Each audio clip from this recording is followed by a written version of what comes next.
Rumaraga sa pagpapala po sa ating lahat para sa ating pang-araw-araw na salata.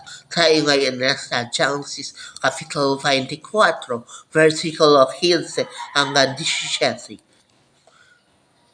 Hindi pa natatapos ang kanyang panalangin dumating si Rebecca na anak ni Bethuel at apo ni Milka na asawa ni Nahor na kapatid ni Abraham.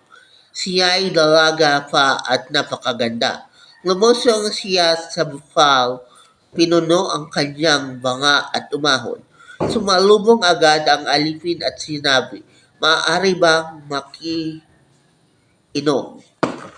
So sa passage no ito, mababasa natin na una, nanalangin yung alipin ni Abraham na kung sino man ang magpainom sa kanya at sa kanyang mga kamelyo, ayun na ang magiging asawa ng kanyang ah, anak ng kanyang amo na si Abraham. Kumbaga, magiging asawa ni Isaac. So, ito na, hindi pa siya natapos manalangin, pumunta na sa kanya si Rebecca. So, ganun ang Diyos, na pag ikaw ay nanalangin, agad-agad kanyang gumawa ng paraan para pa ang mga panalangin mo. Tulad